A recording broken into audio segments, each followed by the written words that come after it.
J'ai tué mon frère. Non. Pas de mes propres mains. Mais je l'ai condamné avec une précision froide qui me glace encore le sang quand j'y repense.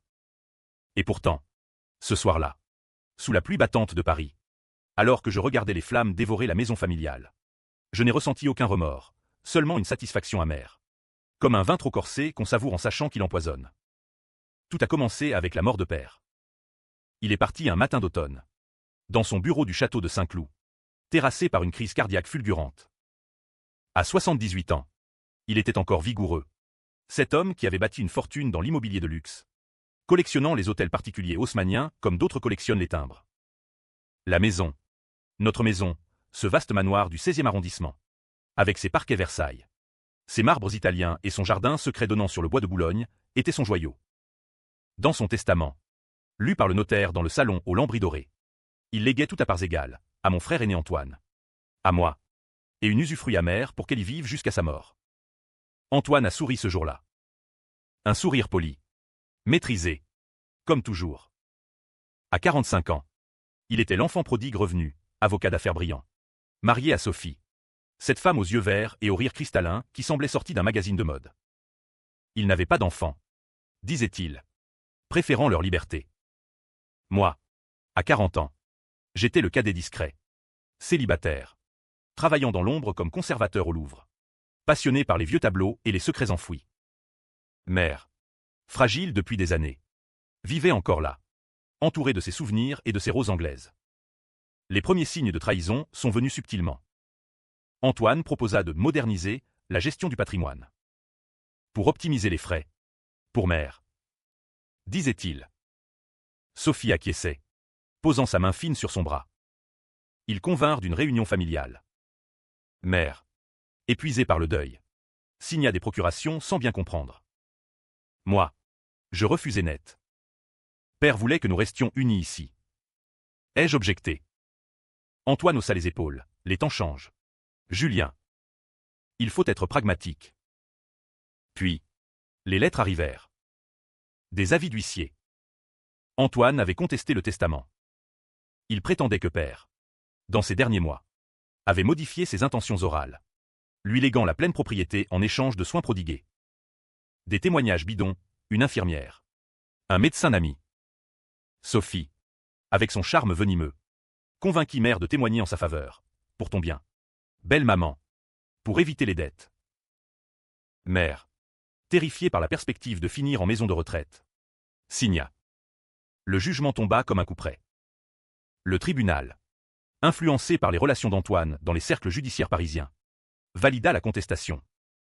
La maison revint à Antoine et Sophie. Mère et moi fûmes sommés de quitter les lieux dans les 30 jours. Pour des travaux nécessaires. Prétextèrent-ils. Mère pleura en silence, emballant ses affaires dans des cartons. Moi, je bouillais intérieurement. Mais je l'aidai. Muet de rage. Nous nous installâmes dans un petit appartement à Montmartre, loué grâce à ma maigre épargne. Mère dépérissait.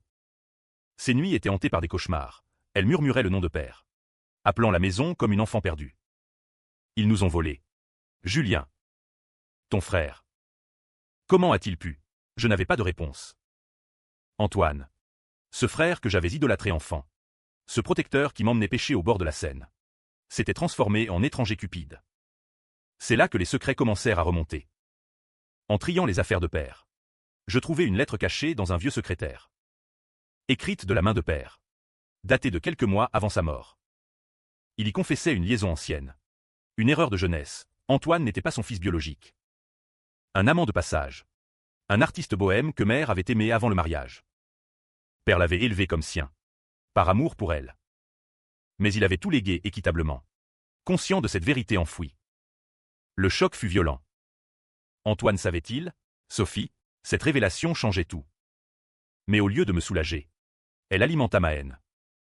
Pourquoi Antoine? Ce bâtard. Héritait-il de tout? Pourquoi nous chassait-il comme des intrus? Je commençai à observer. De loin. D'abord. Je passais devant la maison, voyant les lumières allumées tard. Les soirées mondaines qu'ils organisaient. Sophie, radieuse, recevait des investisseurs. Antoine, arrogant, paradait. Mère, un soir, murmura, j'aurais dû tout avouer il y a longtemps. Elle me confia alors son propre secret. Elle avait couvert une fraude fiscale de père. Des années plus tôt. Pour protéger la famille. Des documents falsifiés.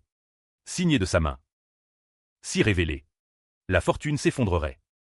Cette nuit-là. Dans notre petit appartement sombre. Je pris ma décision. Je ne laisserai pas Antoine détruire ce qui restait de nous. La vengeance s'insinua en moi comme un poison lent. Délicieux. Les mois suivants furent un lent apprentissage de la duplicité. Je repris contact avec Antoine. Feignant le pardon. Pour mère. Dis-je lors d'un dîner guindé dans leur non. Sa maison. Sophie me serra dans ses bras.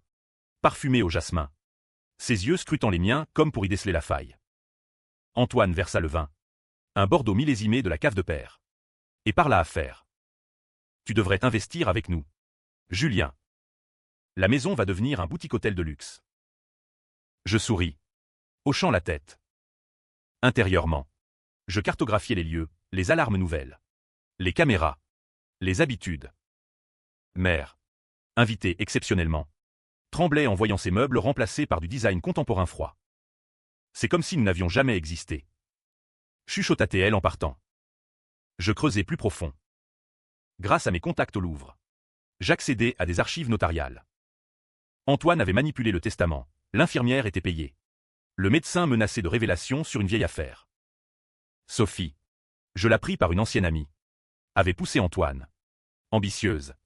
Rêvant de salons parisiens huppés. Elle haïssait mère. Cette belle-mère provinciale qui lui rappelait ses origines modestes. Un soir. Seul dans mon bureau exigu. Je confrontai mère.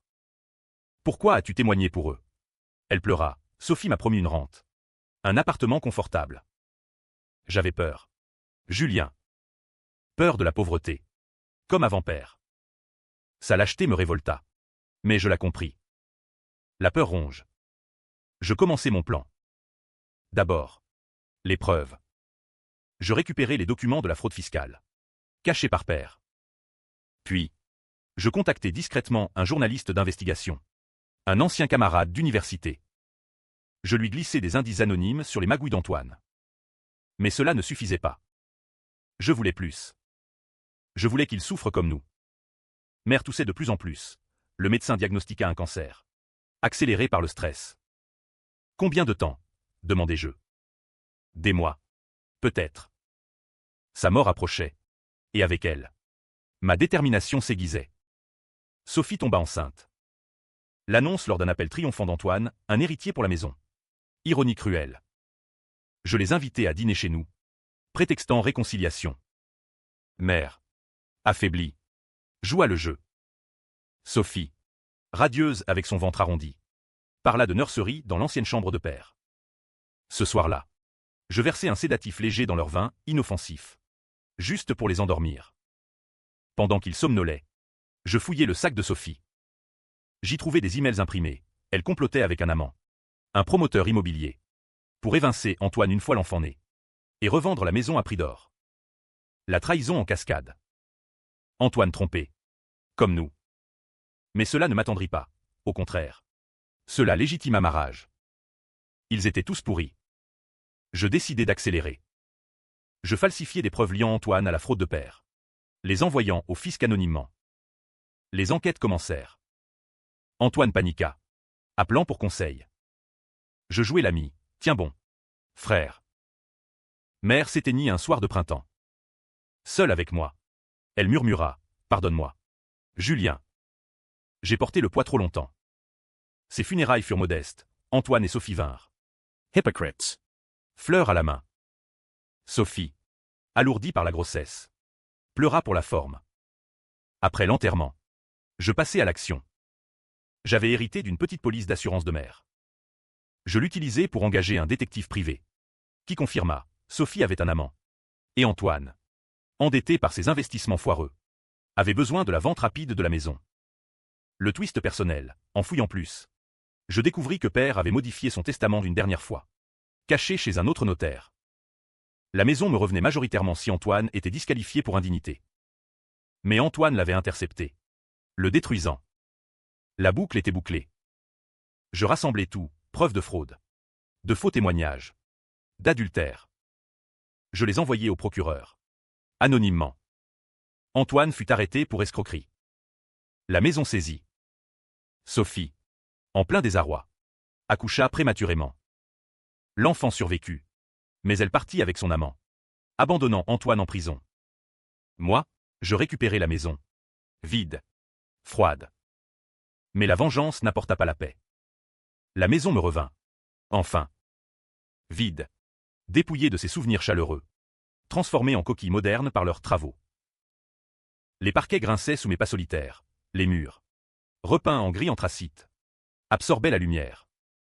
Je m'y installai seul, refusant de vendre, refusant de louer. C'était mon trophée empoisonné. Antoine, en détention provisoire à la santé, m'appela plusieurs fois. Sa voix, brisée, Julien, aide-moi. C'est un malentendu. Sophie m'a trahi. Elle a tout manigancé. Je ris intérieurement. La trahison qu'il avait infligée nous revenait comme un boomerang. Je lui rendis visite une fois. Derrière la vitre du parloir. Il avait vieilli de 10 ans, cheveux grisonnants. Yeux injectés. Pourquoi? Julien, pourquoi ces preuves anonymes? Je le regardais froidement. Parce que tu nous as chassés. Parce que tu as tué mère à petit feu. Il nia. Pleura presque. J'ai agi pour notre bien à tous. La maison était un gouffre financier. Mensonge. Je révélai alors la lettre de père, sa non-paternité. Son visage se décomposa. Tu savais? Balbutia-t-il. Non. Il ne savait pas. Le choc le terrassa. Alors. Je n'étais rien pour lui, pour la première fois. Je vis de la vulnérabilité chez cet homme arrogant.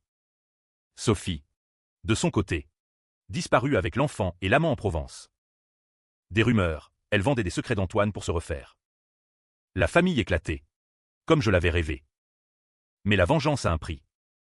Les nuits, seul dans l'immense maison, les fantômes revenaient. Mère, accusatrice, tu es devenue comme eux. Père, silencieux dans son portrait. Et moi, rongé par le doute. Avais-je raison, Antoine? Bâtard ou non, restait mon frère de sang partagé. D'enfance. Un journaliste contacta. L'affaire faisait scandale dans les milieux parisiens. Trahison familiale dans l'élite immobilière. Je refusai les interviews. Mais les articles parurent. On me dépeignait en victime devenue bourreau. Puis vint le twist. Antoine, libéré sous caution grâce à un avocat rusé, revint. Il frappa à la porte un soir d'orage. Trempé. Désespéré. Laisse-moi entrer. Julien. Pour parler. Je le fis entrer. Nous nous assîmes dans le salon. Face à face. Il avoua tout, la manipulation du testament. Influencé par Sophie qui le menaçait de partir. J'avais peur de la perdre. Et la maison. C'était mon assurance. Il pleura, sans père biologique. Je n'avais rien. Je lui servis un verre. Et là, je confessai à mon tour. Les preuves envoyées. Les fuites. Sa rage explosa. Tu m'as détruit. Pour une maison, la dispute dégénéra. Coups. Cris. Il me plaqua contre le mur. Tu as tué notre famille. Je me défendis. Le poussant. Il trébucha. Heurta la cheminée de marbre. Le craquement sourd. Du sang. Panique. Il était mort. Accident. Ou vengeance ultime. J'appelai les urgences. Mais trop tard. La police conclut à une chute accidentelle lors d'une dispute fraternelle. Pas de charge. Sophie revint pour l'enterrement. Avec l'enfant, un garçon aux yeux d'Antoine. Elle me fixa. C'était toi. N'est-ce pas? Tout. Je niai. Elle partit. Menaçant de révélation. La maison. À nouveau mienne pleinement. Mais hantée. Après la mort d'Antoine. Le silence tomba sur la maison comme un linceul. Les journaux titrèrent « Drame familial, héritier meurt dans la maison disputée ». On parla d'accident. De malédiction. Moi. Je devins l'unique propriétaire. Riche mais isolé. Sophie intenta un procès pour la garde de l'enfant et une part d'héritage. Prétendant qu'Antoine avait reconnu le fils. Ses avocats fouillèrent, ils exhumèrent la fraude fiscale ancienne. Menaçant de tout faire sauter. Je négociai en secret, une rente substantielle contre son silence et sa disparition. Elle accepta. Partant pour l'étranger avec le petit. Tu as gagné. Julien. Mais à quel prix? Ces mots me poursuivirent. Je restaurai la maison à l'ancienne, parquet ciré. Meubles de père remis en place. Roses de mère replantées. Mais rien n'effaça le vide. Les amis s'éloignèrent, on murmurait sur ma froideur. Ma vengeance supposée. Un soir, en rangeant le bureau d'Antoine, je trouvai son journal intime. Des pages confessant sa jalousie envers moi, Julien. Le préféré. Le légitime. Père l'aimait plus. Sophie m'a poussé. Mais au fond, je haïssais cette maison qui me rappelait mon imposture. Le doute s'insinua. Étais-je le héros vengeur ou le monstre? Puis vint la lettre anonyme. De Sophie, tu crois avoir tout gagné? Regarde bien l'enfant. Que insinuait elle? Que l'enfant n'était pas d'Antoine. Mais de son amant, ou pire. Je contactai un détective. Les tests ADN. Discret, l'enfant était bien d'Antoine. Soulagement? Non. Culpabilité accrue. La maison sembla vivante. Hostile. Bruit nocturne. Ombre. Hallucination d'un esprit tourmenté. Je décidai de vendre. Mais lors de la visite d'un acheteur potentiel, un incendie se déclara. Court-circuit, ou ma main inconsciente. Un soir de vin trop abondant, les flammes léchèrent les murs, dévorant les souvenirs. Je regardai de la rue. Pompiers impuissants. La maison brûla. Symbole de notre damnation familiale. Des cendres de la maison naquit une étrange liberté. Assuré généreusement. Je partis loin de Paris, un petit village en Provence. Maison modeste. Anonymat. Mais le passé colle comme la suie. Des nuits. Je revoyais Antoine. Son corps inerte. Accident ou meurtre? La police rouvrit l'enquête après un témoignage tardif d'un voisin. Cri. Lutte. Interrogatoire. Je niai la préméditation. Preuve circonstancielle. Pas de condamnation. Mais suspicion éternelle. Sophie refit surface, lettre venimeuse. Tu as tué mon mari pour rien. L'enfant grandit en haïssant ton nom. Je cherchais la rédemption. Donations anonymes à des associations pour veuves. Orphelins. Mais fut-il? Un jour, un jeune homme frappa à ma porte. 20 ans. Yeux verts comme Sophie. Je suis le fils d'Antoine. Ma mère m'a tout raconté avant de mourir, cancer. Comme grand-mère. Il s'appelait Lucas. Il voulait comprendre. Nous parlâmes des heures. Je confessai tout, la vengeance. Les manipulations. La mort. Il pleura, tu as détruit ma famille. Mais je te pardonne. Pour clore le cycle. Pardon? Vrai ou piège? Il partit. Laissant une photo, lui enfant. Avec Antoine. La paix. Enfin? Non. Car Lucas révéla le twist final. Il avait hérité d'une part cachée. Un compte offshore de père. Il me proposa un marché, silence contre partage. Nouveau chantage. La trahison perpétuelle. Je refusai. Il menaça de tout révéler publiquement. Le climax arriva lors d'une confrontation finale. Dans les ruines noircies de la maison. Vendue depuis à la ville pour un parc public. Lucas m'y attira. Venez. Oncle. Pour enterrer les fantômes. Sous un ciel orageux. Il avoua, Sophie avait tout planifié dès le début. Elle savait pour la non-paternité d'Antoine. L'avait utilisé pour le manipuler. Et moi, j'étais la cible ultime, me pousser à la vengeance pour que, coupable, je m'autodétruise. Mère voulait la maison pour elle seule. Antoine n'était qu'un pion. Et vous? Le bouc émissaire parfait. Preuve à l'appui, enregistrement. Emails. Sophie, mourante, avait tout légué à Lucas. Avec mission de menter. Mais Lucas hésita. Je et ce legs empoisonné. Comme vous. Il proposa de détruire les preuves. De partir chacun de notre côté. Finissons en. Je refusai d'abord. Rageux. Puis, épuisé, accepté. Nous brûlâmes les documents dans les ruines. Symbolique. Lucas partit pour l'Amérique. Moi, je restai en France. Vieil homme solitaire. Écrivant ses mémoires. La vengeance, elle n'apporta ni justice ni paix.